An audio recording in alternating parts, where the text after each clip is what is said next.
تیزی سے لگنا نہیں نہیں دیکھیں یہ کہ جو آپ کے ریگولر کیس ہیں, جو بھی قانون میں ترمیم یا آئین میں ترمیم کرنی ہوتی ہے نا, اس کا سب سے بڑا جواز دیا جاتا ہے عام آدمی کے لیے بہت اچھا ہے. نہیں مجھے یہ بتائیں کہ آپ یہ دیکھیں کہ آپ کی ہائی کورٹس جو ہیں جہاں کے اوپر اتنا پیک اپ ہوا ہے کہ 10 سال 12 سال 14 سال آپ کے کیسز نہیں آتے, سپریم کورٹ کے اندر فرسٹ ہیئرنگ کا کانسیپٹ نہیں آتا, تو کسی طرح جو ہے وہ آپ نے اس کو ایڈریس تو کرنا ہے. آپ اسے ایڈریس کرنے کے اندر آئیں, آپ ہر چیز جو ہے وہ ایک میلا فائڈے کو ایٹریبیوٹ کر دیں, ہر چیز کو آپ ٹائمنگ کے اندر ایٹریبیوٹ کر دیں. ایک پروپوزلز آئی ہے اس کا کاؤنٹر لے آئے نا کہ جی یہ اس طرح نہیں اس طرح, لیکن میں ایک نہیں کا لاسٹ ٹائم یہ کہ اگر پارلیمنٹ میں یہ کمپیٹنسی ہے اس کمپیٹنسی کو تسلیم کرنا چاہیے, اس کی امپروومنٹ کے لیے دینا چاہیے, اور اگر اس کے بعد آپ سمجھتے ہیں کہ مناسب نہیں ہے تو جس جگہ جائے گا وہ اس کا فیصلہ. تھینک یو ویری مچ حافظ صاحب, شہباز کوسا صاحب بہت شکریہ, حسنات ملک صاحب thank you very much. Break کی طرف جائیں گے اور بریک کے بعد آخر میں بات کریں گے کشمیر کے اندر اس ٹائم پر کیا ہو رہا ہے. See you after the break.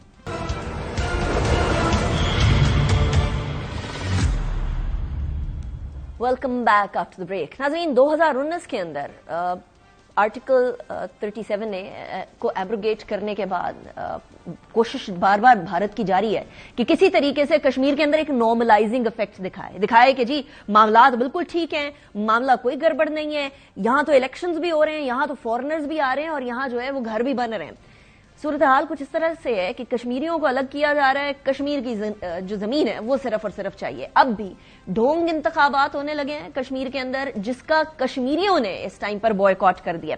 Elections جو ہیں اس کے اندر ان ڈھونگ انتخابات کے اندر انڈین انلیگلی آکیپائڈ کشمیر کے اندر 20 سے زائد جو سیاسی جماعتیں ہیں انہوں نے بوائکاٹ کر دیا ہے. ناٹ جسٹ دیٹ, یہ جو نام نہاد الیکشنز ہیں ان کا بوائکاٹ کرنے کے بعد بھارت نواز 9 سیاسی جماعتیں ہیں جو ان انتخابات میں حصہ لیں گی. مقبوضہ وادی کے اندر انتخابات 18 ستمبر سے 1 اکتوبر تک ہونے جا رہے ہیں. 2014 کے اندر بھی وادی کشمیر کے اندر جو ہے انتخابات ہوئے تھے. 2019 میں وادی کی خصوصی حیثیت ختم کرنے کے بعد بھارت انتخابات کا اب ڈھونگ رچا رہا ہے نارملائزیشن کے لیے. کل جماعتی حریت کانفرنس آزاد کشمیر چیپٹر کے رہنماؤں نے مقبوضہ کشمیر کی حلقہ بندیوں کو متنازع قرار دے دیا ہے. حریت کانفرنس آزاد کشمیر چیپٹر کے رہنما محمد فاروق رحمانی نے کہا ہے کہ جی مقبوضہ کشمیر میں متنازع حلقہ بندیاں کروائی گئی ہیں. بی جے پی نے مقبوضہ کشمیر میں جارحانہ ہتھ کنڈے بھی استعمال کیے ہیں. یہ بھی ہم لوگوں کو پتہ ہے کہ وہاں شہادتیں بھی ہو رہی ہیں ڈیلی بیسس کے اوپر.